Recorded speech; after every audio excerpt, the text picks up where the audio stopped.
ಕರ್ತನಲ್ಲಿ ಪ್ರಿಯರಾದವರೇ, ದೇವರ ಜೀವುಳ್ಳ ವಾಕ್ಯವನ್ನು ಧ್ಯಾನ ಮಾಡಲು ಯೇಸು ಕ್ರಿಸ್ತನ ಅತಿ ಮಧುರವಾದ ನಾಮದಲ್ಲಿ ನಿಮ್ಮನ್ನು ಪ್ರೀತಿಯಿಂದ ನಾವು ಸ್ವಾಗತ ಮಾಡುತ್ತಿದ್ದೇವೆ. ಇಂದು ಧ್ಯಾನ ಮಾಡುವಂಥ ವಿಷಯ ಪ್ರೀತಿಯ ಸ್ವಭಾವ. ನಮ್ಮಲ್ಲಿ ನಿಮ್ಮಲ್ಲಿ ಪ್ರೀತಿಯ ಸ್ವಭಾವ ಇರಬೇಕೆಂಬುದಾಗಿ ದೇವರು ಎದುರು ನೋಡ್ತಿದ್ದಾರೆ. ನೋಡ್ರಿ, ವಾಕ್ಯದಲ್ಲಿ ಏನು ಬರೆಯಲ್ಪಟ್ಟಿದೆ. 1 ಯೋಹಾನ 4ನೇ ಅಧ್ಯಾಯ 7-8 ವಚನದಲ್ಲಿ, ಪ್ರಿಯರೇ, ನಾವು ಒಬ್ಬರನ್ನೊಬ್ಬರು ಪ್ರೀತಿಸೋಣ, ಪ್ರೀತಿಯು ದೇವರಿಂದಾಗಿದೆ ಮತ್ತು ಪ್ರೀತಿ ಮಾಡುವ ಪ್ರತಿಯೊಬ್ಬನು ದೇವರಿಂದ ಹುಟ್ಟಿದವನು, ದೇವರನ್ನ ಬಲ್ಲವನು ಆಗಿದ್ದಾನೆ. ಪ್ರೀತಿ ಇಲ್ಲದವನು ದೇವರನ್ನ ಬಲ್ಲವನಲ್ಲ, ಯಾಕೆಂದರೆ ದೇವರು ಪ್ರೀತಿ ಸ್ವರೂಪಿಯು ಎಂಬುದಾಗಿ ಅಲ್ಲಿ ಬರೆಯಲ್ಪಟ್ಟಿದೆ. ಪ್ರಿಯರೇ, ನಾವೊಬ್ಬರನ್ನೊಬ್ಬರು ಪ್ರೀತಿಸೋಣ. ಈ ಪ್ರೀತಿ ಎಲ್ಲಿಂದ ಬಂತು? ಇದು ದೇವರಿಂದ ಬಂತು. ಯಾಕಂದರೆ ದೇವರು ಪ್ರೀತಿ ಸ್ವರೂಪಿಯಾಗಿದ್ದಾನೆ.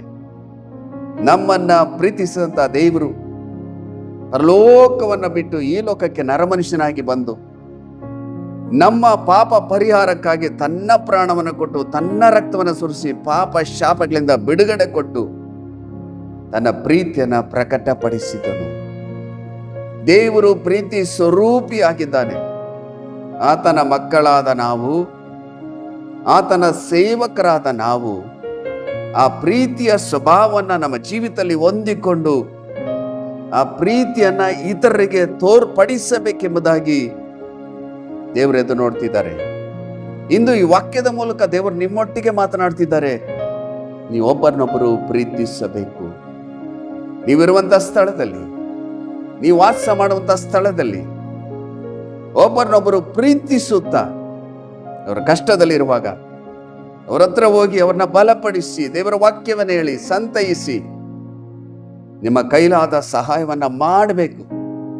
ಬರೀ ಬಾಯ ಮಾತಿನಿಂದ ನಾವು ಹೇಳಿದರೆ ಸಾಲದು, ಕ್ರಿಯೆಗಳ ಮೂಲಕ ತೋರಿಸಬೇಕು. ನಮಗೆ ದೇವರು ಶಕ್ತಿ ಕೊಟ್ಟಿದ್ದಾರೆ, ನಮಗೆ ದೇವರು ಅನೇಕ ಆಶೀರ್ವಾದಗಳನ್ನು ಕೊಟ್ಟಿದ್ದಾರೆ. ನಮ್ಮ ಕೈಲಾದ ಸಹಾಯವನ್ನು ಇತರರಿಗೆ ಮಾಡಿ ದೇವರ ಪ್ರೀತಿಯನ್ನು ಪ್ರಕಟಪಡಿಸಬೇಕು. ಇದು ದೇವರ ಬಯಕೆ ಆಗಿದೆ. ವಾಕ್ಯ ಹೇಳ್ತದೆ, ಪ್ರಿಯರೇ, ನಾವೊಬ್ಬರನ್ನೊಬ್ಬರು ಪ್ರೀತಿಸೋಣ. ನಾವೊಬ್ಬರನ್ನೊಬ್ಬರು ಪ್ರೀತಿಸ್ತಿದ್ದೇವೋ, ಮನಿಸ್ತಿದ್ದೇವೋ, ಕರುಣೆಯನ್ನ ತೋರಿಸ್ತಿದ್ದೇವೋ, ಅವರು ಕಷ್ಟದಲ್ಲಿರುವಾಗ ಅವ್ರನ್ನೋಗಿ ಬಲಪಡಿಸಿ ನಮ್ಮ ಕೈಲಾದ ಸಹಾಯವನ್ನ ಮಾಡಿ ಅವರಿಗೋಸ್ಕರ ನಾವು ಪ್ರಾರ್ಥನೆ ಮಾಡುವವರಾಗಿದ್ದೇವೋ, ದೇವರಿಂದು ಈ ವಾಕ್ಯದ ಮೂಲಕ ನಿಮ್ಮೊಟ್ಟಿಗೆ ಮಾತನಾಡ್ತಿದ್ದಾರೆ. ವಾಕ್ಯ ಹೇಳ್ತದೆ, ಪ್ರೀತಿ ಮಾಡುವ ಪ್ರತಿಯೊಬ್ಬನು ದೇವರಿಂದ ಹುಟ್ಟಿದವನು, ದೇವರನ್ನ ಬಲ್ಲವನು ಆಗಿದ್ದಾನೆ. ಪ್ರೀತಿ ಇಲ್ಲದವನು ದೇವರನ್ನ ಬಲ್ಲವನಲ್ಲ. ಪ್ರೀತಿ ಮಾಡುವ ಮನುಷ್ಯನು ದೇವರಿಂದ ಹುಟ್ಟಿದವನು, ದೇವರನ್ನ ತಿಳಿದವನಾಗಿದ್ದಾನೆ ಎಂಬುದಾಗಿ ದೇವರ ವಾಕ್ಯದಲ್ಲಿ ನೋಡುತ್ತೇವೆ. ಪ್ರೀತಿ ಇಲ್ಲದವನು ದೇವರನ್ನ ಬಲ್ಲವನಲ್ಲ. ನೀವು ನಿಮ್ಮ ಕುಟುಂಬವನ್ನು ಮಾತ್ರ, ನಿಮ್ಮ ಸಭೆಯನ್ನ ಮಾತ್ರ ನೀವು ಪ್ರೀತಿ ಮಾಡುವುದಾದ್ರೆ, ಅವ್ರನ್ನ ಪ್ರೀತಿ ಮಾಡುವವರನ್ನ ಅವರು ಪ್ರೀತಿಸ್ತಾರೆ. ಆದರೆ ದೇವರ ಮಕ್ಕಳಾದ ನಾವು ಏನ್ ಮಾಡಬೇಕು? ಇತರನ್ನು ಪ್ರೀತಿಸಬೇಕು. ಇತರರ ಕಷ್ಟದಲ್ಲಿ ನಾವು ಭಾಗಿಯಾಗಬೇಕು. ಅನೇಕ ಸೇವಕರುಗಳು ಕಷ್ಟದಲ್ಲಿರುವಾಗ ಅವ್ರನ್ನ ಹುಡುಕಿ ಹೋಗ್ಬೇಕು. ಅವ್ರನ್ನ ಹುಡುಕಿ ಹೋಗಿ ಅವರೊಟ್ಟಿಗೆ ಮಾತನಾಡಿ ದೇವರ ವಾಕ್ಯವನ್ನು ಹೇಳಿ ಬಲಪಡಿಸಿ ನಮ್ಮ ಕೈಲಾದ ಸಹಾಯವನ್ನ ಮಾಡುವಾಗ ದೇವರು ನಿಮ್ಮ ವಿಷಯದಲ್ಲಿ ಸಂತೋಷ ಪಡುತ್ತಾರೆ. ಬರೀ ಬಾಯಿ ಮಾತಿನಿಂದ ಹೇಳಿದರೆ ಸಾಲದು, ಕ್ರಿಯೆಗಳ ಮೂಲಕ ಮಾಡಬೇಕು. ಕರ್ತನಲ್ಲಿ ಪ್ರಿಯರಾದವರೇ, ಪ್ರೀತಿಯುಳ್ಳ ದೈವಜನರೇ, ನೀವಿರುವಂತ ಸ್ಥಳದಲ್ಲಿ ದೇವರ ಪ್ರೀತಿಯನ್ನ ಇತರಿಗೆ ತೋರಿಸಿರಿ. ಒಬ್ಬರನ್ನೊಬ್ಬರು ಪ್ರೀತಿಸಿರಿ. ಯಾಕಂದರೆ ಪ್ರೀತಿ ಮಾಡುವ ಪ್ರತಿಯೊಬ್ಬನು ದೇವರಿಂದ ಹುಟ್ಟಿದವನಾಗಿದ್ದಾನೆ, ದೇವರನ್ನ ಬಲ್ಲವನಾಗಿದ್ದಾನೆ ಎಂಬುದಾಗಿ ದೇವರ ವಾಕ್ಯದಲ್ಲಿ ನೋಡ್ತೇವೆ. ಪ್ರೀತಿ ಇಲ್ಲ ಅಂದ್ರೆ ಅವನು ದೇವರನ್ನ ಬಲ್ಲವನಲ್ಲ. ನಮ್ಮಲ್ಲಿ ಆ ಸ್ವಭಾವ ಇರಬೇಕು. ಅದನ್ನ ದೇವರು ಎದುರು ನೋಡ್ತಿದ್ದಾರೆ. ನಾವು ದೇವರಿಂದ ಅನೇಕ ಆಶೀರ್ವಾದಗಳನ್ನ ಎದುರು ನೋಡ್ತೇವೆ. ಅದು ದೇವರು ನಮ್ಮಲ್ಲಿ ಆತನ ಸ್ವಭಾವ ಇರಬೇಕು, ಆತನ ಗುಣ ಇರಬೇಕು ಎಂಬುದಾಗಿ ನಮ್ಮಲ್ಲಿ ನಿಮ್ಮಲ್ಲಿ ಎದುರು ನೋಡ್ತಿದ್ದಾರೆ. ಆದ್ದರಿಂದ ನಾವು ಒಬ್ಬರನ್ನೊಬ್ಬರು ಪ್ರೀತಿಸೋಣ. ನೋಡ್ರಿ, ವಾಕ್ಯದಲ್ಲಿ ಎಷ್ಟು ಸ್ಪಷ್ಟವಾಗಿ ಬರೆಯಲ್ಪಟ್ಟಿದೆ. ಮತ್ತಾಯನು ಬರೆದ ಸುವಾರ್ತೆ 22ನೇ ಅಧ್ಯಾಯ 36ರಿಂದ 39 ವಚನದಲ್ಲಿ, ಗುರುವೇ, ಧರ್ಮಶಾಸ್ತ್ರದಲ್ಲಿ ಯಾವ ಆಜ್ಞೆ ಮುಖ್ಯವಾದದ್ದು ಎಂದು ಆತನನ್ನು ಕೇಳಿದ್ದಕ್ಕೆ ಆತನು, ನಿನ್ನ ದೇವರಾಗಿರುವ ಕರ್ತನನ್ನು ನಿನ್ನ ಪೂರ್ಣ ಹೃದಯದಿಂದಲೂ, ನಿನ್ನ ಪೂರ್ಣ ಪ್ರಾಣದಿಂದಲೂ, ನಿನ್ನ ಪೂರ್ಣ ಬುದ್ಧಿಯಿಂದಲೂ ಪ್ರೀತಿಸಬೇಕು ಎಂಬ ಆಜ್ಞೆಯೇ ಮುಖ್ಯವಾದದ್ದು ಮತ್ತು ಮೊದಲನೆಯದು. ಇದಕ್ಕೆ ಸಮಾನವಾದ ಎರಡನೇ ಆಜ್ಞೆ ಒಂದು ಉಂಟು. ಅದು ಯಾವುದೆಂದರೆ, ನಿನ್ನ ನೆರೆಯವನನ್ನು ನಿನ್ನಂತೆಯೇ ಪ್ರೀತಿಸಬೇಕು ಎಂಬುದೇ. ದೇವರು ಎರಡು ಆಜ್ಞೆಗಳು ಪ್ರಾಮುಖ್ಯವಾದವುಗಳು ಎಂಬುದಾಗಿ ಇಲ್ಲಿ ಹೇಳ್ತಾ ಇದ್ದಾರೆ. ಮೊದಲನೇ ಆಜ್ಞೆ, ನಿನ್ನ ದೇವರನ್ನ ಪ್ರೀತಿಸಬೇಕು, ಪೂರ್ಣ ಹೃದಯದಿಂದ ನೀನು ಪ್ರೀತಿಸಬೇಕು. ದೇವರನ್ನ ಪ್ರೀತಿಸುವಂತ ವ್ಯಕ್ತಿ ಇನ್ನೊಂದು ಆಜ್ಞೆಯನ್ನ ಪರಿಪಾಲಿಸಬೇಕು. ಅದು ನಿನ್ನಂತೆಯೇ ನಿನ್ನ ನೆರೆಯವನನ್ನು ಪ್ರೀತಿಸಬೇಕು. ನೋಡ್ರಿ, ದೇವರು ಎರಡು ಆಜ್ಞೆಗಳನ್ನ ಕೊಟ್ಟಿದ್ದಾರೆ. ಒಂದು, ದೇವರನ್ನ ಪ್ರೀತಿ ಮಾಡಬೇಕು, ಇನ್ನೊಂದು ನಿನ್ನ ನೆರೆಯವನನ್ನು ಪ್ರೀತಿಸಬೇಕು. ನಾವು ದೇವರ ಆಜ್ಞೆಗಳನ್ನ ಕೈಗೊಂಡು ನಡೆಯಬೇಕು. ಹಾಗಾದ್ರೆ ನಾವಿರುವಂಥ ಸ್ಥಳದಲ್ಲಿ, ವಾಸ ಮಾಡುತ್ತಿರುವಂಥ ಸ್ಥಳದಲ್ಲಿ ಇರುವಂಥ ಎಲ್ಲ ಜನರನ್ನು, ಎಲ್ಲ ದೇವರ ಮಕ್ಕಳನ್ನು, ಎಲ್ಲ ದೇವ ಸೇವಕರನ್ನು ನಾವು ಪ್ರೀತಿಸಬೇಕು. ನನ್ನ ಜೀವಿತದಲ್ಲಿ ಪ್ರತಿಯೊಂದು ದೇವರ ಸೇವಕರಿಗಳಿಗಾಗಿ, ನನಗೆ ಎಷ್ಟು ಜನರು ದೇವರ ಸೇವಕರು ಗೊತ್ತೋ, ಎಷ್ಟು ಜನರು ನನಗೆ ಪರಿಚಯ ಇದ್ದಾರೋ ಅವರೆಲ್ಲರಿಗಾಗಿ ನಾನು ಪ್ರಾರ್ಥನೆ ಮಾಡುತ್ತೇನೆ. ದೇವರೇ, ಅವರೆಲ್ಲರನ್ನ ಆಶೀರ್ವಾದ ಮಾಡ್ರಿ, ಅವರ ಅಗತ್ಯತೆಗಳನ್ನು ಸಂಧಿಸಿರಿ ಎಂಬುದಾಗಿ ನಾವು ಅವರಿಗೋಸ್ಕರ ಪ್ರಾರ್ಥಿಸಬೇಕು. ನನ್ನ ಜೀವಿತದಲ್ಲಿ ಕರ್ತನು ಅದನ್ನು ನನಗೆ ಕಲಿಸಿಕೊಟ್ರು. ನೀನು ವಾಸ ಮಾಡುವಂಥ ಸ್ಥಳದಲ್ಲಿ ಎಲ್ಲರಿಗಾಗಿ ನೀನು ಪ್ರಾರ್ಥನೆ ಮಾಡಬೇಕೆಂದು ದೇವರು ನನಗೆ ಕಲಿಸಿಕೊಟ್ಟರು. ನಾನು ಇಂದಿನವರೆಗೆ ಎಲ್ಲರಿಗಾಗಿ ನಾನು ಪ್ರಾರ್ಥನೆ ಮಾಡುವವನಾಗಿದ್ದೇನೆ. ನಿಮ್ಮೆಲ್ಲರಿಗೋಸ್ಕರ ಕೂಡ ನಾನು ದೇವರ ಸನ್ನಿಧಿಯಲ್ಲಿ ನಾನು ಪ್ರಾರ್ಥಿಸುವವನಾಗಿದ್ದೇನೆ. ನೋಡ್ರಿ, ದೇವರ ಸನ್ನಿಧಿಯಲ್ಲಿ ಇತರರಿಗಾಗಿ ನಾವು ಪ್ರಾರ್ಥನೆ ಮಾಡುವಾಗ ದೇವರ ದೈವಿಕ ಸಮಾಧಾನ ನಮಗೆ ದೊರಕುತ್ತದೆ. ಇತರರಿಗಾಗಿ ಪ್ರಾರ್ಥನೆ ಮಾಡುವಾಗ ದೇವರು ಸಂತೋಷ ಪಡ್ತಾರೆ. ತನ್ನ ದೈವಿಕ ಸಮಾಧಾನವನ್ನ ನಮ್ಮ ಹೃದಯದಲ್ಲಿ ಸುರಿಯ ಮಾಡುತ್ತಾರೆ. ಕರ್ತನಲ್ಲಿ ಪ್ರೀತಿ ಉಳ್ಳ ದೈವ ಜನರೇ, ನನ್ನ ಸಹೋದರ, ನನ್ನ ಸಹೋದರಿ, ಒಬ್ಬರನ್ನೊಬ್ಬರು ಪ್ರೀತಿಸಬೇಕು. ಪ್ರೀತಿ ಮಾಡುವವನು ದೇವರನ್ನ ಬಲ್ಲವನಾಗಿದ್ದಾನೆ, ಪ್ರೀತಿ ಇಲ್ಲದವನು ದೇವರನ್ನ ಬಲ್ಲವನಲ್ಲ ಎಂಬುದಾಗಿ ವಾಕ್ಯದಲ್ಲಿ ನೋಡ್ತೇವೆ. ಮಾತ್ರವಲ್ಲದೆ ನಿನ್ನ ದೇವರಾದ ಕರ್ತನ್ನ ಪ್ರೀತಿ ಮಾಡಬೇಕು.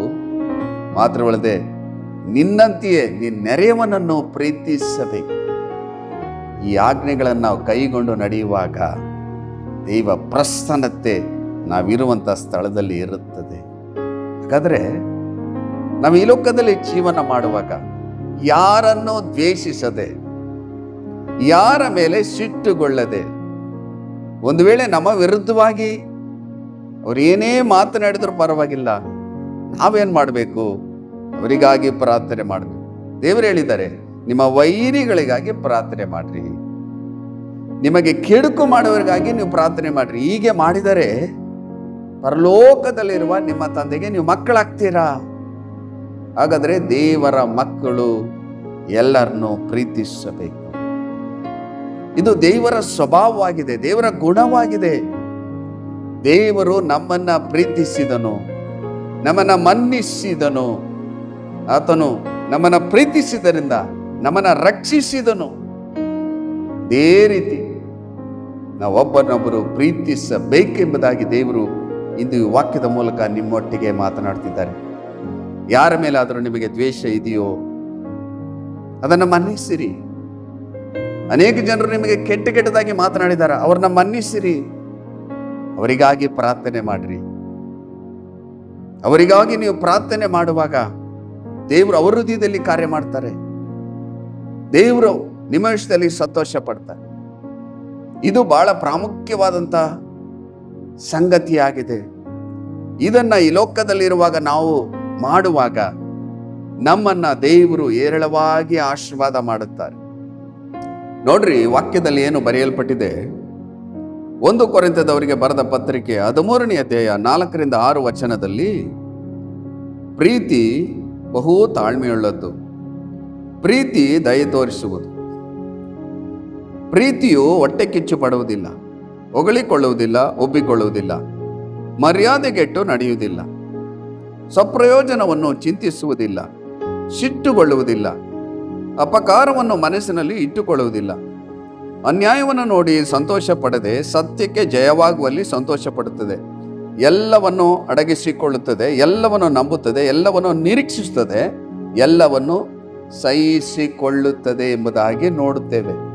ಇಲ್ಲಿ ಪ್ರೀತಿಯ ಶ್ರೇಷ್ಠತೆಯನ್ನು ಕುರಿತು ನಾವು ನೋಡುತ್ತೇವೆ. ಪ್ರೀತಿ ಬಹು ತಾಳ್ಮೆಯುಳ್ಳದ್ದು, ನನಗಿಂತಲೂ ಅವನು ಉನ್ನತ ಸ್ಥಾನಕ್ಕೆ ಬೆಳೀತಿದ್ದಾನೆ ಎಂಬುದಾಗಿ ಹೊಟ್ಟೆ ಕಿಚ್ಚು ಪಡುವುದಿಲ್ಲ. ಪ್ರೀತಿ ತಾಳ್ಮೆಯುಳ್ಳದಾಗಿದೆ ಎಂಬುದಾಗಿ ನೋಡುತ್ತೇವೆ. ಎಲ್ಲವನ್ನ ಸಹಿಸ್ತದೆ ಎಂಬುದಾಗಿ ನೋಡುತ್ತೇವೆ. ಅಪಕಾರಕ್ಕೆ ಅಪಕಾರವನ್ನ ಮಾಡುವುದಿಲ್ಲ. ದೇವರೊಟ್ಟಿಗೆ ನಡೆಯುವಂಥ ವ್ಯಕ್ತಿ, ದೇವರ ಸ್ವಭಾವನ ಹೊಂದಿಕೊಂಡಂಥ ವ್ಯಕ್ತಿ, ಅವನು ತಾಳ್ಮೆ ಉಳ್ಳವನಾಗಿರ್ತಾನೆ. ದೇವರ ಪ್ರೀತಿ ಅವನು ನೆಲೆಗೊಂಡಿರುವಾಗ ಅವನು ಎಲ್ಲ ವಿಷಯದಲ್ಲೂ ತಾಳ್ಮೆ ಉಳ್ಳವನಾಗಿರ್ತಾನೆ. ಪ್ರೀತಿ ದಯೆ ತೋರಿಸುವುದು. ಇನ್ನೊಬ್ಬರ ಮೇಲೆ ಪ್ರೀತಿ ಇದ್ರೆ ಹೋಗಿ ದಯೆ ತೋರಿಸ್ತೇವೆ, ಅವರೊಟ್ಟಿಗೆ ಮಾತನಾಡ್ತೇವೆ, ಅವ್ರನ್ನ ಬಲಪಡಿಸ್ತೇವೆ. ನಮಗೆ ವಿರುದ್ಧವಾಗಿ ಅವರು ಮಾತನಾಡಿದರು, ದೇವರ ಪ್ರೀತಿ ನಮ್ಮಲ್ಲಿ ಇರುವುದೇ ಆದರೆ ಅವ್ರ ಹತ್ರ ಹೋಗಿ ಮಾತನಾಡಿ ಅವನ್ನ ಬಲಪಡಿಸಿ ಕೈಲಾದ ಸಹಾಯವನ್ನ ಮಾಡಿ, ದೇವರಿದ್ದಾನೆ, ನಿಮಗೋಸ್ಕರ ನಾವು ಪ್ರಾರ್ಥನೆ ಮಾಡ್ತೇವೆ ಎಂಬುದಾಗಿ ಹೇಳ್ತೇವೆ. ಯಾಕಂದ್ರೆ ದೇವರ ಪ್ರೀತಿ ನಮ್ಮಲ್ಲಿದ್ದರೆ ಆ ವ್ಯಕ್ತಿ ಅದನ್ನ ಮಾಡ್ತಾನೆ. ಪ್ರೀತಿ ಹೊಟ್ಟೆ ಕಿಚ್ಚು ಪಡುವುದಿಲ್ಲ. ನಮ್ಮಲ್ಲಿ ದೇವರ ಪ್ರೀತಿ ಇರುವುದಾದ್ರೆ ಆ ವ್ಯಕ್ತಿ ಯಾರ ನೋಡಿ ಹೊಟ್ಟೆ ಕಿಚ್ಚು ಪಡುವುದಿಲ್ಲ. ಅಯ್ಯೋ, ಇವನು ವಾಹನವನ್ನ ತೆಗೆದುಕೊಂಡಿದ್ದಾನೆ, ಇವನು ಮನೆ ಮೇಲೆ ಮನೆ ಕಟ್ತಿದ್ದಾನೆ, ಇವನು ಒಳ್ಳೆ ಸೇವೆ ಮಾಡ್ತಿದ್ದಾನೆ ಎಂಬುದಾಗಿ ಹೊಟ್ಟೆ ಕಿಚ್ಚು ಪಡುವುದಿಲ್ಲ. ಮಾತ್ರವಲ್ಲದೆ ಪ್ರೀತಿ ಇದ್ರೆ ಹೊಗಳಿಕೊಳ್ಳುವುದಿಲ್ಲ, ಒಬ್ಬಿಕೊಳ್ಳುವುದಿಲ್ಲ, ಮರ್ಯಾದೆಗೆಟ್ಟು ನಡೆಯುವುದಿಲ್ಲ, ಸಿಟ್ಟುಗೊಳ್ಳುವುದಿಲ್ಲ. ನೋಡ್ರಿ, ಎಷ್ಟು ಸ್ಪಷ್ಟವಾಗಿ ಬರೆಯಲ್ಪಟ್ಟಿದೆ. ಅಪಕಾರವನ್ನು ಮನಸ್ಸಿನಲ್ಲಿ ಇಟ್ಟುಕೊಳ್ಳುವುದಿಲ್ಲ. ಅವನು ನನಗೆ ವಿರುದ್ಧವಾಗಿ ಮಾತನಾಡಿದ್ದೇನೆ ಎಂಬುದಾಗಿ ಅದನ್ನು ಮನಸ್ಸಿನಲ್ಲಿ ಇಟ್ಟುಕೊಳ್ಳುವುದಿಲ್ಲ. ಅನ್ಯಾಯವನ್ನು ನೋಡಿ ಸಂತೋಷ ಪಡದೆ ಸತ್ಯಕ್ಕೆ ಜಯವಾಗುವಲ್ಲಿ ಸಂತೋಷ ಪಡುತ್ತದೆ. ಎಲ್ಲವನ್ನು ಅಡಗಿಸಿಕೊಳ್ಳುತ್ತದೆ, ಎಲ್ಲವನ್ನು ನಂಬುತ್ತದೆ, ಎಲ್ಲವನ್ನು ನಿರೀಕ್ಷಿಸುತ್ತದೆ, ಎಲ್ಲವನ್ನು ಸಹಿಸಿಕೊಳ್ಳುತ್ತದೆ. ನೋಡಿದ್ರ, ಪ್ರೀತಿಯ ಶ್ರೇಷ್ಠತೆ ಎಷ್ಟು ಅದ್ಭುತಕರವಾಗಿ ಇಲ್ಲಿ ಬರೆಯಲ್ಪಟ್ಟಿದೆ. ಕರ್ತನಲ್ಲಿ ಪ್ರೀತಿಯುಳ್ಳ ದೈವ ಜನರೇ, ನನ್ನ ಸಹೋದರ, ನನ್ನ ಸಹೋದರಿ, ಪ್ರೀತಿಯ ಸ್ವಭಾವ ನಮ್ಮಲ್ಲಿ ನಿಮ್ಮಲ್ಲಿ ಇರಬೇಕೆಂಬುದಾಗಿ ದೇವರಿಂದು ಎದುರು ನೋಡ್ತಿದ್ದಾರೆ. ನಿಮ್ಮಲ್ಲಿ ಪ್ರೀತಿಯ ಸ್ವಭಾವ ಇರುವುದಾದರೆ ದೇವರು ನಮ್ಮ ವಿಷಯದಲ್ಲಿ ಸಂತೋಷ ಪಡ್ತಾರೆ. ಕರ್ತನಲ್ಲಿ ಪ್ರಿಯರಾದವರೇ, ದೇವರು ಈ ವಾಕ್ಯದ ಮೂಲಕ ನಿಮ್ಮೊಟ್ಟಿಗೆ ಮಾತನಾಡಿರುವಾಗ ಆ ಪ್ರೀತಿಯ ಸ್ವಭಾವನ, ದೇವರ ಸ್ವಭಾವನ ನಿಮ್ಮ ಜೀವಿತದಲ್ಲಿ ಧರಿಸಿಕೊಂಡವರಾಗಿ ಆ ಪ್ರೀತಿಯನ್ನು ಇತರರಿಗೆ ಪ್ರಕಟಪಡಿಸಬೇಕೆಂಬುದಾಗಿ ದೇವರು ಈ ವಾಕ್ಯದ ಮೂಲಕ ನಿಮ್ಮೊಟ್ಟಿಗೆ ಮಾತನಾಡ್ತಿದ್ದಾರೆ. ಪ್ರೀತಿಯ ಸ್ವಭಾವನ ನೀವು ಧರಿಸಿಕೊಂಡಿದ್ದೀರೋ? ದೇವರ ಪ್ರೀತಿ ನಿಮ್ಮಲ್ಲಿ ಇದೆಯೋ? ಯಾಕಂದ್ರೆ ವಾಕ್ಯ ಹೇಳ್ತದೆ, ಪ್ರೀತಿ ಇಲ್ಲದವನು ದೇವರನ್ನ ಬಲ್ಲವನಲ್ಲ. ಪ್ರೀತಿ ಮಾಡುವ ಪ್ರತಿಯೊಬ್ಬನು ದೇವರಿಂದ ಹುಟ್ಟಿದವನು, ದೇವರನ್ನ ಬಲ್ಲವನು, ದೇವರನ್ನ ತಿಳಿದವನು ಆಗಿದ್ದಾನೆ. ಹಾಗಾದ್ರೆ ದೇವರನ್ನ ತಿಳಿದಂಥ ವ್ಯಕ್ತಿ ಎಲ್ಲರನ್ನ ಪ್ರೀತಿಸ್ತಾನೆ, ಎಲ್ಲರನ್ನ ಮನ್ನಿಸ್ತಾನೆ, ಎಲ್ಲವನ್ನ ಸಹಿಸಿಕೊಳ್ತಾನೆ, ತಾಳ್ಮೆಯಿಂದ ಇರ್ತಾನೆ, ಅವರಿಗೋಸ್ಕರ ಪ್ರಾರ್ಥನೆ ಮಾಡ್ತಾನೆ. ಇದನ್ನ ನಿಮ್ಮ ಜೀವಿತದಲ್ಲಿ ಮಾಡಬೇಕೆಂಬುದಾಗಿ ಇಂದು ದೇವರು ಎದುರು ನೋಡ್ತಿದ್ದಾರೆ. ಈ ವಾಕ್ಯದ ಮೂಲಕ ನಿಮ್ಮೊಟ್ಟಿಗೆ ಮಾತನಾಡಿರುವಾಗ, ದೇವರೇ, ಆ ಪ್ರೀತಿಯ ಸ್ವಭಾವ ನನಗೆ ಕೊಡ್ರಿ, ನಿನ್ನ ಸ್ವಭಾವ ನನಗೆ ಬೇಕು, ನಿನ್ನ ಗುಣಗಳು ನನಗೆ ಬೇಕೆಂಬುದಾಗಿ ನಿಮ್ಮನ್ನ ದೇವರಿಗೆ ಸಮರ್ಪಣೆ ಮಾಡಿ ನೀವು ಪ್ರಾರ್ಥನೆ ಮಾಡುವಾಗ ಖಂಡಿತವಾಗಲೂ ನಿಮ್ಮಲ್ಲಿ ದೇವರ ಪ್ರೀತಿಯ ಸ್ವಭಾವನ ಹುಟ್ಟಿಸಿ ಆತನು ಪೂರೈಸುತ್ತಾನೆ. ಬನ್ನಿ ಪ್ರಿಯರೇ, ಸಮರ್ಪಣೆ ಮಾಡಿ ಪ್ರಾರ್ಥನೆ ಮಾಡೋಣ.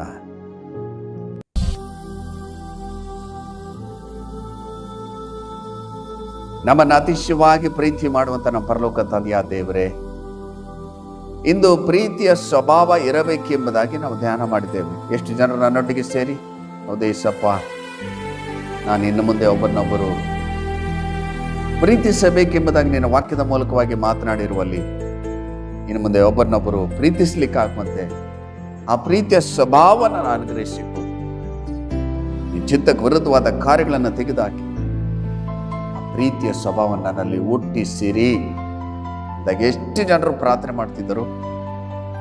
ಈ ಜೀವಳ ವಾಕ್ಯ ಅವರ ಜೀವಿತದಲ್ಲಿ 100ರಷ್ಟು ಕಾರ್ಯ ಮಾಡಲು ಒಬ್ಬರಲ್ಲಿ ಆ ಪ್ರೀತಿಯ ಸ್ವಭಾವವನ್ನು ಹುಟ್ಟಿಸಿ ಪೂರೈಸಿರಿ, ಆಶೀರ್ವಾದ ಮಾಡಿ. ಈ ಜೀವಳ ವಾಕ್ಯ ಅವರ ಜೀವಿತದಲ್ಲಿ 100ರಷ್ಟು ಕಾರ್ಯ ಈಗಲೇ ಅದನ್ನು ಮಾಡಿದ್ದಕ್ಕಾಗಿ ಸ್ತೋತ್ರ. ಯೇಸುವಿನ ಮೂಲಕ ಬೇಡಿ ಹೊಂದಿಕೊಂಡೆ ನಮ್ಮ ಜೀವಳ ತಂದೆಯೇ, ಆಮೇನ್ ಆಮೇನ್. ಕರ್ತನಲ್ಲಿ ಪ್ರಿಯರಾದವರೇ, ದೇವರ ಜೀವಳ ವಾಕ್ಯವನ್ನ ಕೇಳಿಸಿಕೊಂಡಿದ್ದೀರಿ. ಮರಿಬೇಡ್ರಿ, ನೀವೊಬ್ಬನೊಬ್ಬರು ಪ್ರೀತಿಸಿರಿ. ಪ್ರೀತಿ ಮಾಡುವ ಪ್ರತಿಯೊಬ್ಬನು ದೇವರಿಂದ ಹುಟ್ಟಿದವನು, ದೇವರನ್ನ ಬಲ್ಲವನಾಗಿದ್ದಾನೆ. ಹಾಗಾದ್ರೆ ನಾವು ಪ್ರೀತಿ ಮಾಡುವಾಗ, ಪ್ರೀತಿಯ ಸ್ವಭಾವ ನಮ್ಮಲ್ಲಿರುವಾಗ ದೇವರು ನಮ್ಮ ಇಷ್ಟದಲ್ಲಿ ಸಂತೋಷ ಪಡ್ತಾರೆ. ಮಾತುಗಳಿದೆ, ನಿಮ್ಮನ್ನು ಹೇರಳವಾಗಿ ಆಶೀರ್ವಾದ ಮಾಡ್ತಾರೆ. ಇನ್ನೊಂದು ಅಮೂಲ್ಯವಾದ ವಾಕ್ಯದೊಟ್ಟಿಗೆ ನಿಮ್ಮನ್ನು ಸಂಧಿಸುವವರೆಗೂ ದೇವರ ಕೃಪೆ, ದೇವರ ಶಾಂತಿ, ದೇವರ ಸಮಾಧಾನ, ಪರಿಶುದ್ಧಾತ್ಮನ ಆಳ್ವಿಕೆ, ಪರಿಶುದ್ಧಾತ್ಮನ ಒಡೆತನ ನಿಮ್ಮೊಟ್ಟಿಗಿರಲಿ. ದೇವರು ತನ್ನ ಚಿತ್ತಂತೆ ನಿಮ್ಮನ್ನು ಹೇರಳವಾಗಿ ಆಶೀರ್ವದಿಸಲಿ. God bless you.